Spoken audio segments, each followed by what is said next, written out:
Halo, hai.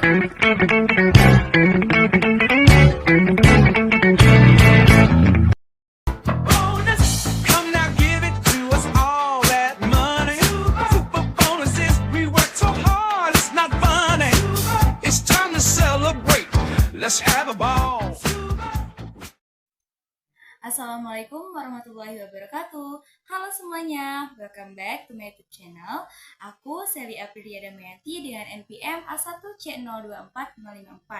Aku dari kelas 1B Program Studi Pendidikan Matematika dengan dosen pengampu Bapak Dr. Muhammad Kristiawan MPD. Nah, teman-teman, di video pembelajaran kali ini aku akan membahas tentang penerapan konsep Merdeka Belajar.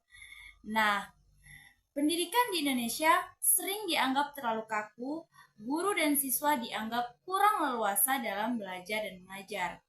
Banyak daerah di Indonesia yang kesulitan dalam mendapatkan akses pendidikan yang berkualitas serta perkembangan teknologi yang cepat menambah kesenjangan tersebut. Nah, konsep Merdeka Belajar diperkenalkan untuk memberi kebebasan kepada guru dan siswa dalam memilih cara mengajar dan belajar yang sesuai kebutuhan. Lalu, apa sih konsep Merdeka Belajar itu? Apa kaitannya dengan kurikulum Merdeka Belajar yang kita ketahui? Yuk kita bahas sama-sama. Baiklah, kita lanjut ke pembahasan yang pertama, yaitu pengertian dari Merdeka Belajar. Jadi, Merdeka Belajar adalah kebijakan pendidikan yang memberi kebebasan kepada guru dan siswa untuk menentukan bagaimana proses belajar mengajar sesuai dengan kebutuhan dan minat masing-masing. Tujuannya adalah membuat pendidikan menjadi lebih fleksibel dan menyesuaikan dengan perkembangan zaman serta kebutuhan siswa itu sendiri. Nah, berikutnya adalah prinsip Merdeka Belajar. Yang pertama adalah fleksibilitas kurikulum. Dengan fleksibilitas kurikulum, pendidikan dapat lebih efektif dan relevan dengan kebutuhan siswa, guru, dan masyarakat.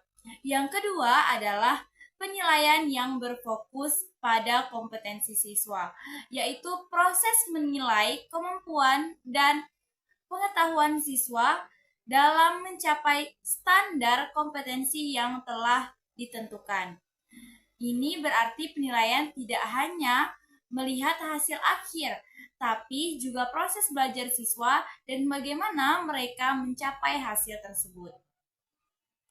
Dan yang ketiga, yaitu pembelajaran yang lebih terkait dengan kehidupan sehari-hari. Contohnya, di kelas siswa tidak hanya menghafal materi, tetapi lebih banyak melakukan diskusi serta kerja kelompok dan memecahkan masalah secara nyata. Oke, kita lanjut ke pembahasan yang selanjutnya, yaitu kebijakan utama dalam Merdeka Belajar. Yang pertama, yaitu penghapusan ujian nasional atau UN. Nah, ujian nasional ini dihapus agar penilaian siswa lebih fokus pada kompetensi dan kemampuan berpikir kritis, bukan hanya hafalan saja. Lalu, yang kedua yaitu fleksibilitas kurikulum. Kurikulum ini disesuaikan dengan kebutuhan lokal dan kemampuan siswa dengan memberikan ruang bagi guru untuk mengajar dengan metode yang inovatif. Contohnya yaitu kurikulum Merdeka yang sedang digunakan pada masa sekarang ini. Jadi, kurikulum Merdeka ini adalah salah satu bentuk nyata dari penerapan konsep Merdeka Belajar. Lalu yang ketiga adalah penyederhanaan RPP atau Rencana Pelaksanaan Pembelajaran. Jadi, RPP ini dipermudah agar guru lebih fokus pada kualitas pengajaran bukan pada administrasi. Contohnya, guru hanya membuat satu halaman RPP dan langsung pada tujuan pembelajaran tanpa terlalu banyak dokumen administratif. Lanjut ke pembahasan selanjutnya, yaitu contoh penerapan dari Merdeka Belajar. Yang pertama adalah belajar melalui proyek. Di Merdeka Belajar ini, siswa tidak hanya mendengarkan guru, tetapi juga belajar dari proyek nyata. Contohnya yaitu dalam pelajaran IPA, siswa bisa membuat proyek tentang lingkungan. Contohnya seperti mempelajari tanaman yang ada di sekitar sekolah. Mereka bisa meneliti, mencatat, dan membuat laporan tentang apa yang mereka temukan. Nah, cara ini membantu siswa belajar dengan cara yang lebih menyenangkan dan lebih paham pada topik tersebut karena terlibat secara langsung. Lalu yang kedua yaitu memilih mata pelajaran sesuai dengan minat.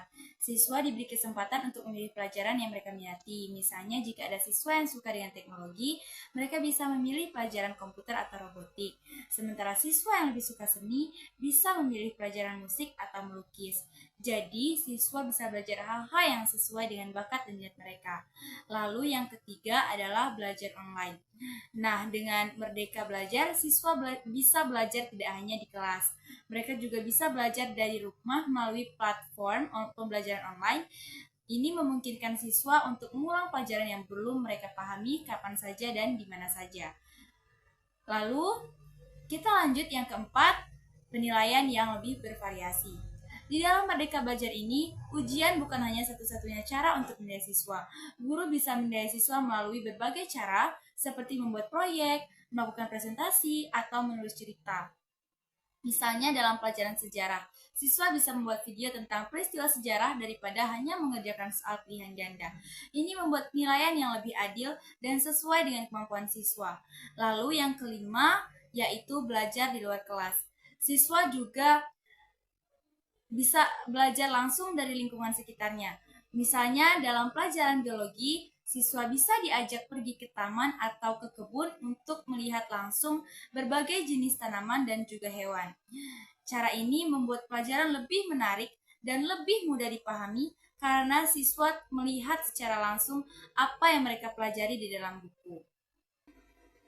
Selanjutnya yaitu peran guru dalam Merdeka Belajar. Yang pertama yaitu fasilitator belajar. Guru tidak hanya mengajar tetapi juga mendampingi siswa untuk menemukan cara belajar yang paling cocok bagi mereka. Lalu yang kedua yaitu mengembangkan keterampilan. Guru harus mendorong siswa untuk berpikir kritis, kreatif, dan bekerja sama dan berkomunikasi dengan baik. Lalu yang ketiga yaitu penilaian berbasis kompetensi. Penilaian yang dilakukan berdasarkan kemampuan siswa dalam memahami dan menerapkan materi, bukan hanya sekedar menghafal saja. Contohnya adalah guru memberikan tugas proyek kepada siswa untuk membuat miniatur bangunan dalam mata pelajaran fisika daripada hanya meminta mereka menghafal rumusnya saja. Kemudian pembahasan kita yang terakhir adalah tantangan dalam penerapan Merdeka Belajar. Tantangan dalam penerapan Merdeka Belajar yang pertama adalah kesiapan guru dan siswa. Tidak semua guru dan siswa siap dengan perubahan ini. Pelatihan tambahan juga dibutuhkan untuk membantu guru beradaptasi. Lalu yang kedua yaitu infrastruktur. Nah, akses internet dan teknologi yang terbatas di beberapa daerah membuat penerapan Merdeka Belajar sulit dilakukan secara merata. Lalu, yang ketiga adalah perubahan pola pikir.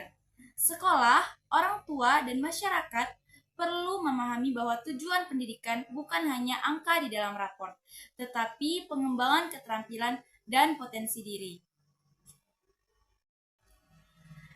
Dari pembahasan kita tadi, dapat disimpulkan bahwa Merdeka Belajar adalah program transformasi pendidikan yang berkontribusi positif terhadap peningkatan kualitas pendidikan di Indonesia. Program ini telah memberikan kebebasan dan otonomi kepada siswa, guru, dan sekolah, sehingga dapat mengembangkan potensi mereka secara optimal. Oke teman-teman, mungkin ini saja pembahasan kita pada video kali ini. Terima kasih kepada teman-teman yang sudah menonton video dari awal hingga akhir. Teman-teman jangan lupa mengisi link evaluasi di kolom komentar ya. See you in next video. Wassalamualaikum warahmatullahi wabarakatuh. Bye-bye.